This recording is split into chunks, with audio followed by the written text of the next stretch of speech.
a great day. Enjoy. I love your glasses. That good cause resulted in a peaceful rally to acknowledge, respect, and preserve the legacy of Reverend Elizabeth Alston. The event took place at 35 Piermont Avenue in Nyack, New York, right in front of the church building St. John Deliverance Tabernacle, just one day after the 20th anniversary of that tragic and painful day, 9/11. Reverend Alston led a thriving ministry for over 53 years, but it all came to a sudden end in April of 2019 when she was suddenly hospitalized, and within 1 week, she died. Her two sons, James and myself, Stephen Alston, took time away from serving in the church to grieve the passing of this great matriarch, our mother. But when we returned to the organization, a new pastor had been installed, and leadership positions were given without our knowledge or consent as board members. Since that time, the organization has been operating under this new structure and has not shown any progress toward furthering Reverend Alston's vision for the ministry. Her final vision statement is to provide opportunities for expression of worship and community service that will enhance the lives of individuals. In addition, it is impossible for us to assist in bringing her vision to fruition after being excommunicated by the very organization she founded. This behavior on the part of the leadership left us no choice but to take legal action and raise awareness within the community about the injustice. Our late Apostle Alston, she pastored for 53 years. She put in a whole lot of work, and her two sons, Stephen and James, were alongside her. They worked in this ministry. They were a part of the board, and to see them treat them so unfairly, it's just disrespecting and not the God thing to do. So I feel like the people should put their pride aside and do what really matters to people and us, and it matters to lead on the legacy of the mother. I believe that you need to stand up not only for justice, but for what is right in the name of God. We think there was a great injustice done, and that somebody needs to say something about it, and that a lot of people need to come together to speak up, and that's why we're so happy that we're here as a group. We are here today to support and bring awareness to late Elizabeth Alston and her legacy. I'm happy to be here, and good cause. And it's not right at all. It's not godly at all. And it's really upsetting to me that your mother she put a lot of work and effort, and everyone in the family, it was a family thing, you know. The legacy must return to the bloodline where it rightfully belongs. Early in Reverend Alston's ministry, James became the mastermind behind the renovation and interior design of what you see here. This design was so beautiful that it caught the attention of the late Hollywood film director Jonathan Demme, who paid Reverend Alston to allow him to shoot a scene here for the movie Manchurian Candidate starring Denzel Washington. But within just 1 year of the founder's death, the church was renovated and redesigned from this to this, under the new structure of leadership. We got to love everybody. We got to treat everybody right. Initially, when we arrived to set up at the location, within minutes, several police cars showed up. We informed the officer who approached us of a permit that we secured to hold our peaceful rally at this location. The officer then told us that we are fine and not doing anything wrong. We asked one of the officers, why did so many police cars need to show up? We only have 4 people here so far. The officer responded. When the call came in, it was stated that there was a very large crowd of people in front of the church, but we can see that's not the case. So the officer told us to continue what we were doing. But the leadership persisted to have the police remove us, and that's when Orangetown police officer Tyrone McNeil rendered a sermon of his own. If they're out on the sidewalk, you're not impeding the parishioners. You know what? Do the godly thing, let them be. They do godly as long as they're not interfering with you. Okay, well, we're here now. We're making sure that they're not interfering. Okay. Well, no, we're not going to babysit. We're going to ask everybody to act like adults, and ask everybody to act godly today. Okay. All right. So at this point, they're not doing anything to break the law. Bringing all this attention. Perfect. Yes, the police. See what happens now. There's a lot of police. When they call, here. it goes into a radio dispatch. Oh, So people are listening all the time to dispatch. Oh. It's a shame. The officer says, do the godly thing and leave them alone. We're not violating the law. Later, Harold showed up on his motorcycle and said he was called there to provide security for the church. So we did the godly thing and gave him a stool to sit on. We hope that you will support us in our mission to raise awareness, and in spite of all that happened that day, the mission was still successfully accomplished, thanks to our beloved and dedicated friends who understood and took up the cause to help acknowledge, respect, and preserve a great legacy.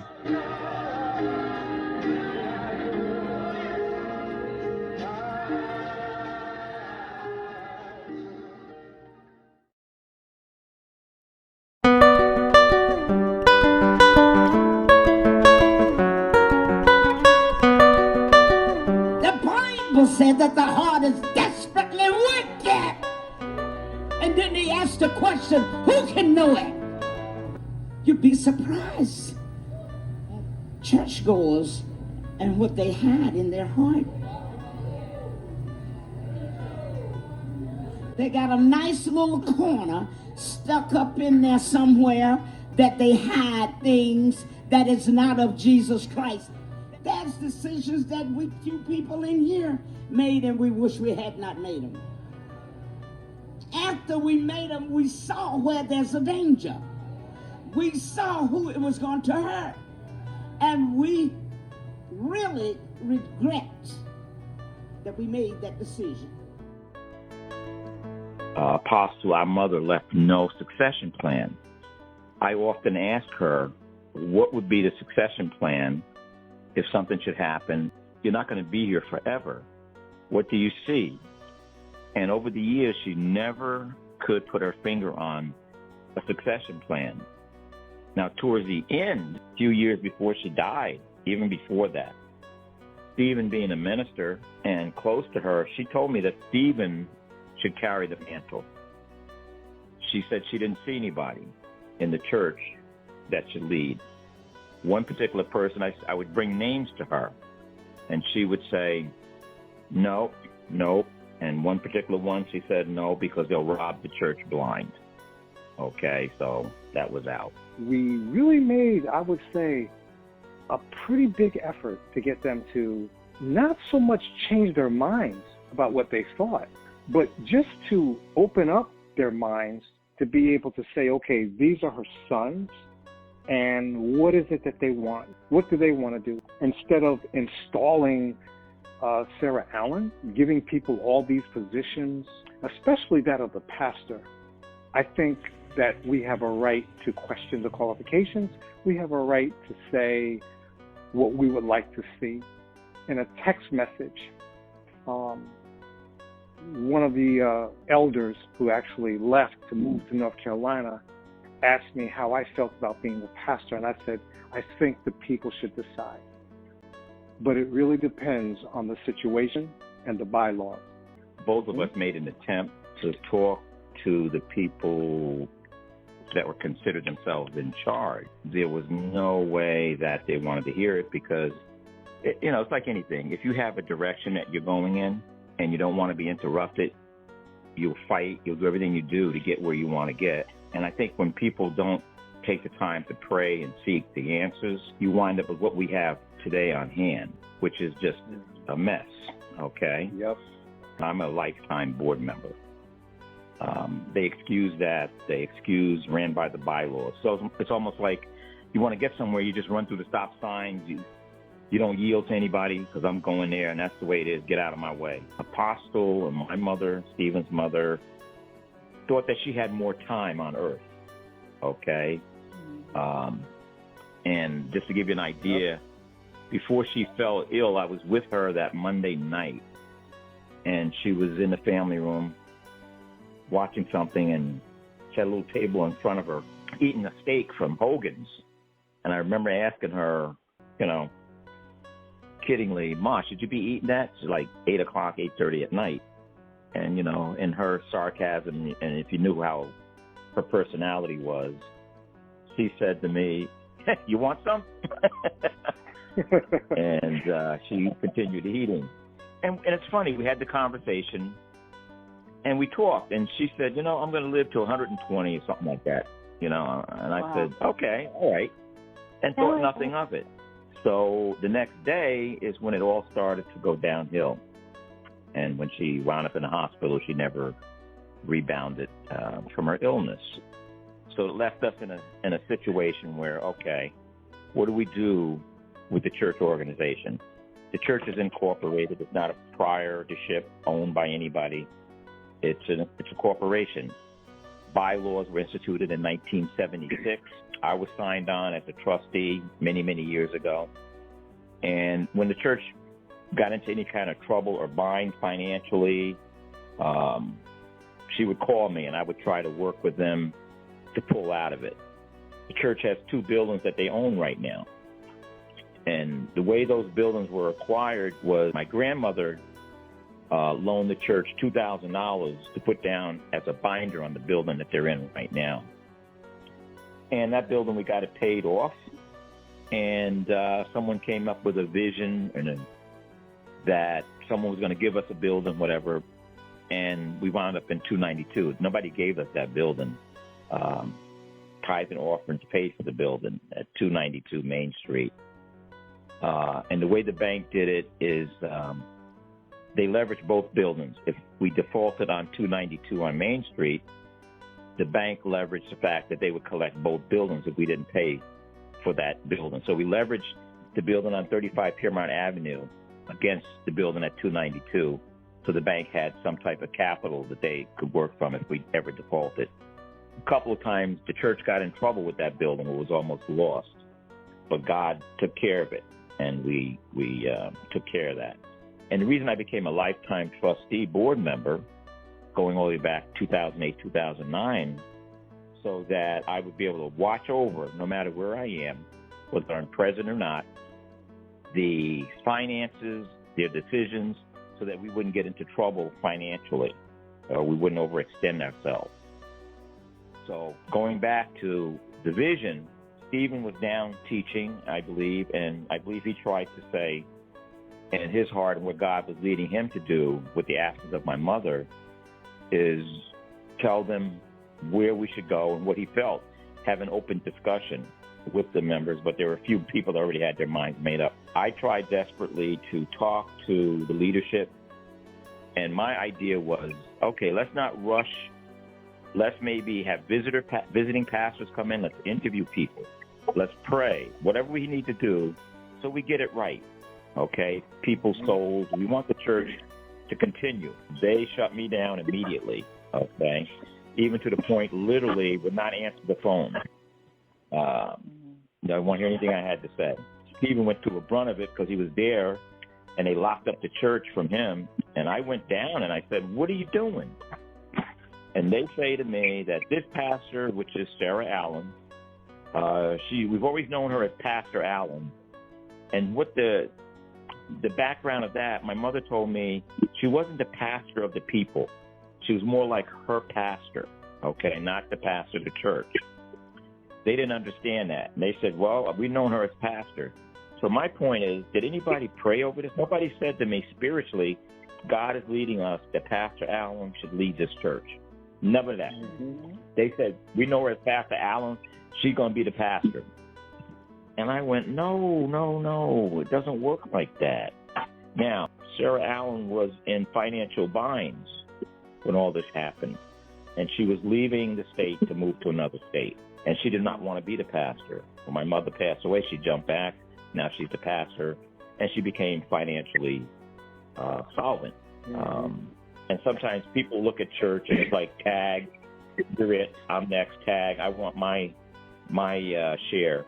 And what people looked at is the life that my mother lived.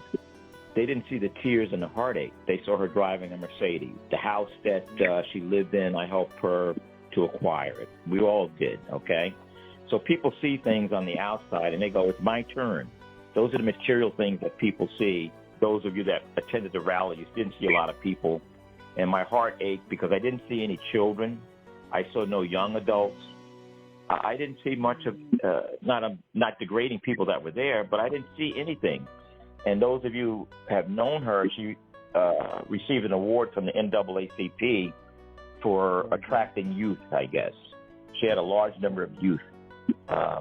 Back in the days, the church was packed. We had 87 choir members. The church was flourishing. And I think that we lost a little bit because we weren't progressive. I think it's more to go into church and jumping and screaming. You know, you have to be able to do programs with people and advance people. People want to know, how are you going to serve my world that I live in? How are we going to serve the community that we live in? That's what people look for today.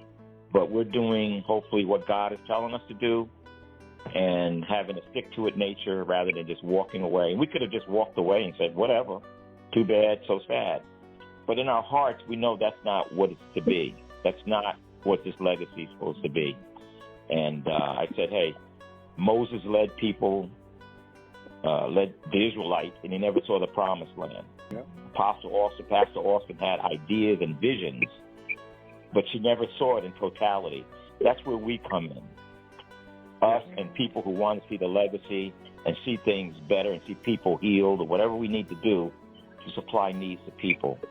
So that's the reason that we're doing it, and that's where I see it. Why are you going to church for 53 years? Well, not all of them weren't there like we were, but 20 years, 10 years, 15 years, 3 years, 2 years, this is the best you could do. This is the best you could give.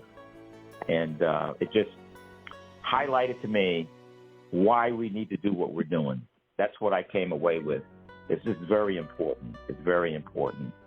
And, you know, it's funny, I talked to a police officer, and we're talking about the graffiti on the back wall.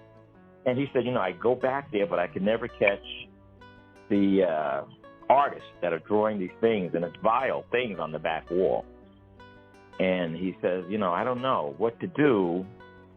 And I go, you know, possibly, you know, cameras and a no trespassing. You're under surveillance 24/7. You start with that, and you make sure the area is lit at night all the time. And he's like, good idea. Well, you know, and it seems like people are not thinking. They're just going in those doors of authority. Now, I looked at the gentleman who called the police and was talking to the police. I saw no leadership. Right. And the guy who's calling the police should not be in charge of the church. This is not a spiritual thing. It's just basic business. He was a secretary when I was working with him. When I see him out there talking to the police, I'm like, oh my God, who's in charge? Where is our pastors? Where is the ministers? Mm-hmm. What is going on here? When we decided to do this, I went to the town, and I know people from working in the hospital, and I also happen to know a couple of police officers that were there from seeing me at Montefiore, Nyack. But I said to the registrar, we want to give out flyers. Do I need to do anything? So I explained to her. She says, okay, well, let's get you a permit. Okay. That's in case if somebody gets offended by what we're doing, we have the right to do it, and the village stands behind us. Okay. And that's what we did, is we had a permit to be there. If we had not had a permit, we would have been asked to shut down, remove ourselves, and go our way. Okay? Yep. And that's the way it was. And when she explained that, and when I knew what we needed to do, then I said, we have to have a permit, plain and simple. Let's do it legally. Let's do it right. So we were able to stay there despite the objections of a few people. You're defined by your courage. It takes courage for the people that came out to support us. It takes courage for people to say, we're praying for you. It takes courage to support something that you see that should be right, or to upright the ship. Because think about it. Human nature is not to get involved sometimes, or, you know, I don't want to put myself out. And if somebody ridicules me, you know, I don't want to be ridiculed. But we put ourselves out there because we have courage and because we have God. And we know that God's going to do it. That's the ultimate thing. Is God gives us the courage in the face of Flint to stand, to say, this is not right. And we need to make it right. And we want you to help us make it right if you can. You know? And it took something for us to say to those people, this is not right. Did we want to wind up in the justice system? No. But when there's nothing else to do to make it right, that's what God says. Well, make it right. The law of the land rules. That's right. That's right. Shay, why don't you close us out in prayer? Oh my gosh, Stephen, you're putting me on. I'm not a great speaker, but I will. You're great. I will do my best. It's going to be great.